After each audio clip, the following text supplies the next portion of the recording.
এছাড়া আল্লাহ তাআলা নিরানব্বইটি নাম, এগুলো হলো সিফাতি নাম। রহমান, রহিম, রহমান, রহিম, গাফফার, আজিজ, এরকম যত নাম আছে সবগুলি কার নাম বলেন? আল্লাহর নাম। এগুলো আল্লাহর সিফাতি নাম। এই নাম আব্দুর রহমান, আব্দুর রহিম, আব্দুল গফুর, আব্দুল গাফফার, আব্দুল আজিজ, এগুলো আল্লাহর নামের সাথে আছে, কিন্তু এগুলো হলো আল্লাহর কি নাম? সিফাতি নাম। আর সরাসরি আব্দুল্লাহ এটা হলো আল্লাহর কি? জাতি নাম। এটা হলো রাসূলুল্লাহ সাল্লাল্লাহু আলাইহি ওয়াসাল্লাম একবার বেদুইন এসে বলল, ইয়া ইন্নাকা বিহাতাইনি, হে জুজবিহার সন্তান, হে জুজবিহার সন্তান। এই কথা বলার পর আল্লাহর হাবিব হেসে দিলেন, এসে বলল, বাবা আমার দুইজন বাবা, একজন হলো ইসমাঈল, আরেকজন হলো আব্দুল্লাহ। ইসমাঈলও ছিল সবিহুল্লাহ, আল্লাহর রাস্তায় কোরবানি করার জন্য দেওয়া হয়েছে। আমার বাবা আব্দুল্লাহকেও আল্লাহর রাস্তায় কোরবানি করার জন্য দেওয়া হয়েছে। এইভাবে একটু বললে বুঝবেন। আল্লাহু আকবার। এই মহিলা একটা সময়ে সময়ের অবর্তমানের কারণে এটা পানির তলে চলে গেছে, এটাকে খুঁজেও পাওয়া যাচ্ছে না। আব্দুল মুত্তালিব মান্নত করে আল্লাহর কাছে, আল্লাহ যদি আমি জমজমের কূপটা পাই, তাহলে আমার একজন সন্তানকে আপনার রাস্তায় কোরবানি করে দিব। জমজমের কূপ পাওয়া গেল, এদের সন্তান কোরবানির পালা। তার মান্নত করলে মান্নত পূরণ করতে হবে। এখন কোন সন্তানকে কোরবানি করবে? 12 জন সন্তানের নাম লিখে লটারি দেওয়া হলো। প্রথমবার আব্দুল্লাহর নাম আসলো, আব্দুল্লাহকে জবাই করা হবে। কিন্তু ভাই বলতে তো আছে, আত্মীয় স্বজন সবাই তো হলো না, আব্দুল্লাহর মতো 12 কেউ হতে পারে না। যেমন দৈবশী নম্র ভদ্র হবে না কেন? এই ঘরে তো মুহাম্মদ সাল্লাল্লাহু আলাইহি ওয়াসাল্লাম দুনিয়াতে আসবে, হবে না কেন? এই তো মুহাম্মদের বাবা হবে, এই কারণে হয়েছে। এখন আব্দুল্লাহর নাম আসছে, কোরবানি দেওয়ার পালা। সবাই কথা হলো না, দেওয়া যাবে না, তাহলে কি করা? আব্দুল্লাহর নাম হলে না হোক, ওদের নাম হলে না হোক, 10টা ফোন আব্দুল্লাহর নাম, লটারির মধ্যে আব্দুল্লাহর নাম আসে। 20টা ফোন লটারি দেওয়া হলো, আব্দুল্লাহর নাম আসে। সর্বশেষ 100টা ফোন আব্দুল্লাহর নাম লেখা হলো। 100টা ফোনের ওটার নাম আসলো, আব্দুল্লাহর নাম আসে নাই। তখন আব্দুল মুত্তালিব 100টা ফোন কোরবানি করে দিল। এই জন্য আল্লাহর হাবিব বলেন, আমার বাবা আব্দুল্লাহ আল্লাহর রাস্তায় কোরবানি করেছিল। আমার বাবা আব্দুল্লাহ আল্লাহর রাস্তায় কোরবানি করেছিল। কি বলেছেন? আল্লাহু আকবার। আল্লাহর হাবিব যে দেশের জন্য গ্রহণ করেছে, পৃথিবীর বুকে শ্রেষ্ঠ, যিনি বংশের জন্য গ্রহণ করেছে, পৃথিবীর বুকে শ্রেষ্ঠ। আল্লাহর হাবিবের পূর্বপুরুষেরাও পৃথিবীর বুকে শ্রেষ্ঠ। আল্লাহর হাবিবের দাদাও পৃথিবীর বুকে শ্রেষ্ঠ দাদা। আল্লাহর হাবিবের বাবাও পৃথিবীর বুকে সর্বশ্রেষ্ঠ বাবা। ওটাকে কি কোনদিকে পালাতে পারবে? ওটাকে কি একটা নাম্বার কম হয়ে যাবে? মান দিকে আসি রাসূলুল্লাহ সাল্লাল্লাহু আলাইহি ওয়াসাল্লামের নাম কি ছিল? বলে কি ছিল? আমিনা। আমিনা মানে ছিল মদিনা। মদিনাতে সেখানে অনেকগুলি গোত্র ছিল, অনেকগুলি গোত্র ছিল, খানদান ছিল, কবিলা ছিল। এই কবিলাগুলোর ভিতরে সর্বশ্রেষ্ঠ কবিলা ছিল মদিনায় বনু সাহরা। এই বনু সাহরা ছিল সমস্ত সরদারের, সমস্ত গোত্রের সরদার লিডার। সেই লিডারের মেয়ে হলো কি বলে? আমেনা। সেই লিডারের মেয়ে হলো আমেনা। আমেনা কেন রাখা হলো? এটা সুন্দর নাম কেন? তখন দেখো মেয়েদের নাম, মহিলাদের নাম খুনসা রাখতেন, হালমা রাখতেন। খুনসা মানে স্ত্রী, হালমা মানে ইত্তাবার, এরকম অসংখ্য নাম রাখতেন, যেগুলোর কোনো অর্থ সুন্দর ছিল না। কিন্তু আমার রাসূলের মার নাম আমেনা। আমরা অর্থ কি? আমানতদার। আমরা অর্থ কি বলেন? আমানতদার। এই মহিলা আমানতদার হবে না, কোন মহিলা আমানতদার হবে? এই মহিলার ঘরে তো বিশ্বনবী সাল্লাল্লাহু আলাইহি ওয়াসাল্লাম আসবেন। এই মহিলার ঘরে তো আমিন পয়গম্বর আসবেন। যদি আল্লাহ আমানতের রক্ষা করতে পারে, তাহলে সে আমানতদার কি হবে? আমার নবী ছিলেন আল্লাহর কি বলে আমার নবী আল্লাহর কি বলে আমার সেটা রেখেছেন তার কাছে আমার কাছে আমার দায়ী করতে হবে কেন করা যাবে না এজন্য আমেনা রাদিয়াল্লাহু তাআলা আমেনা রাখা হয়েছে আমেনা বলে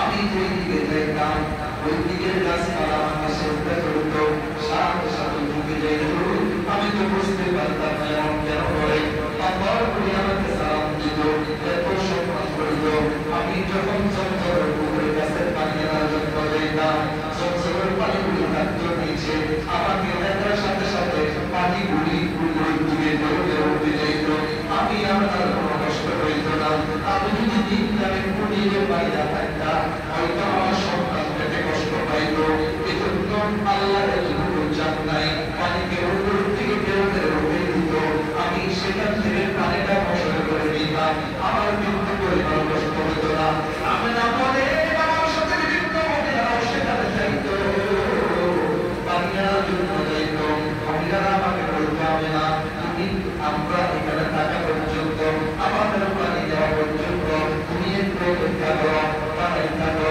কেন কারণ তুমি যদি চলে যাও পানিগুলো নিচের দিকে চলে যাবে আমাদের পানিগুলো মুখে কষ্ট হবে এজন্য তুমি যতক্ষণ এখানে দাঁড়িয়ে থাকবা ততক্ষণ পানি ধরে থাকবে আমাদের নেওয়াতেও কোনো অসুবিধা হবে না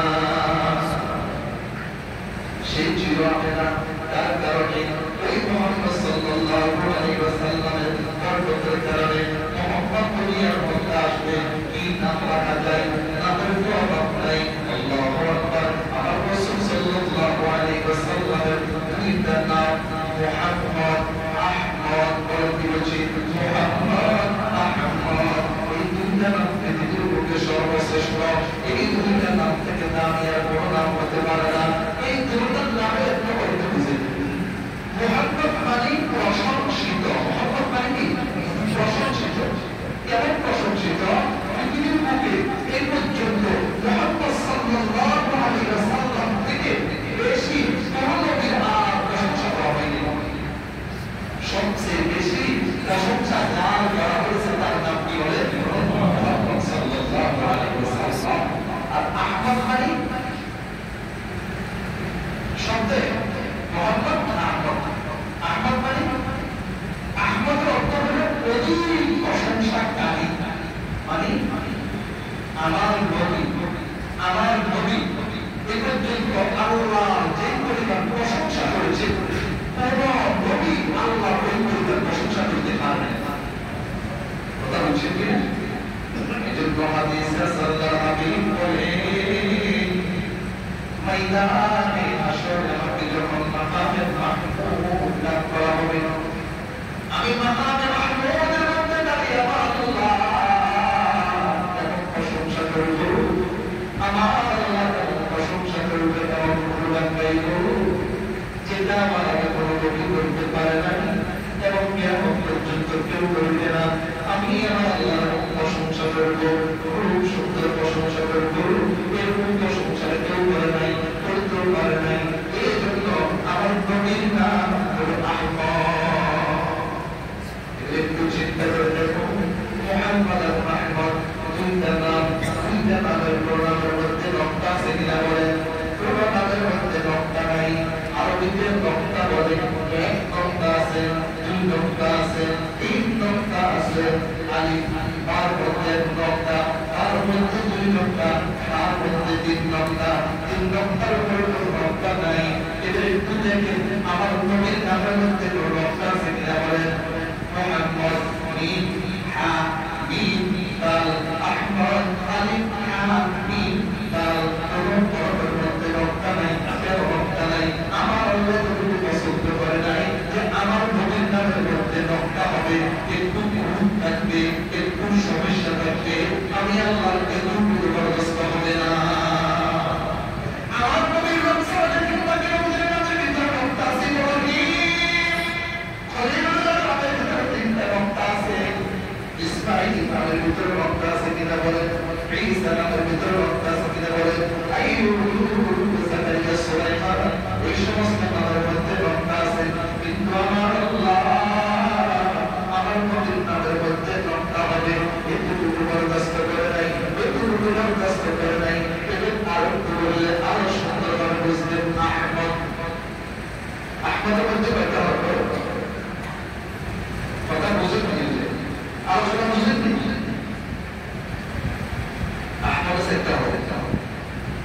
প্রথম হরফ হলো আলিফ, দ্বিতীয় হরফ হলো হা, তৃতীয় হরফ হলো মিম, চতুর্থ হরফ হলো তা। আলিফ কি সোজা না বাঁকা? জি সোজা। আমরা যখন নামাজে দাঁড়াই তখন কি সোজা দাঁড়াই না বাঁকা দাঁড়াই? সোজা দাঁড়াই। তাহলে আমাদের নামাজের দাঁড়ানোটা হলো কি? আলিফ। নামাজের দাঁড়ানোটা হলো আলিফ। এরপর হলো কি? হা হা হা আর ওইতে এইভাবে লেখা হয়, এভাবে হাটা লেখা হয়। আমরা যখন রুকুতে যাই, এভাবে যখন রুকুতে যাই তখন হার মতো হয় কি না? একটু মিলে দেখবেন। এরপর হলো মিম, মিম মিমটন নিচে থেকে এভাবে লেখা হয়, এভাবে লেখা হয়। আপনি রুকুতে সেজদাতে গেলে দেখবেন যে পুরো পরিপূর্ণ আপনার সেজদাটা মিমে আপনি। এরপর দাল, আপনার যখন সেজদাতে রুকু শব্দ করে বসন করবেন, আপনার বসাটা এই দালের মধ্যে হবে, মিলে উঠবে। তো কি বলেছেন? আমি নামাজ পড়তেছি, কিন্তু আমার পুরো নামাজের মধ্যে আমি আমার রাসূলকে নিয়ে কল্পনা করতেছি। আমি নামাজ পড়তেছি, আমার পুরো নামাজের ভিতরে আমার রাসূলের নামটা কি করতেছি? অন্তর করতেছি, আইতেছি। এটাই হলো মুহাম্মদ সাল্লাল্লাহু আলাইহি ওয়াসাল্লাম। এটাই হলো মুহাম্মদ সাল্লাল্লাহু আলাইহি ওয়াসাল্লাম। ছেলে সন্তান হয় না, 5 বছর 10 বছর হয়ে গেছে, বিবাহ শাদী করছে, ছেলে সন্তান হয় না। আল্লাহ একজন সন্তান দান করেছেন, অথবা একজন ছেলে সন্তান দান করেছেন, তার নামটা কত সুন্দর রাখতে পারে বাবা মা চেষ্টা করে কিনা? করে কিনা? খুব সুন্দর দেখে একটা নাম রাখে, কিন্তু নাকি তাদের কাছে সুন্দর, কিন্তু ইসলামের দৃষ্টিতে কি নয়? সুন্দর নয়। এখন তো নাম রাখতে, এখন নাম রাখতে কোনো হুজুরকে জিজ্ঞাসা করার দরকার হবে না। এখন নাম আগে হুজুরকে কি করে তুলে দোয়া করে এই নামের নাম রাখতে 5টা, একটাও অর্থ কি নেব? একটাও অর্থ সম্ভব নেই। এরপর আল্লাহ কিছু বান্দারা আছে এখনো বলে যে হুজুর একটা নাম কি হয়ে পছন্দ করে। এই নামের কারণে আল্লাহ তাআলা আপনাকে জান্নাত দিবেন, এই নামের কারণে আল্লাহ তাআলা আপনাকে জান্নাত দিবেন। এজন্য সন্তানদের মাতা পিতার উপরে অনেকগুলো হক আছে, অধিকার আছে।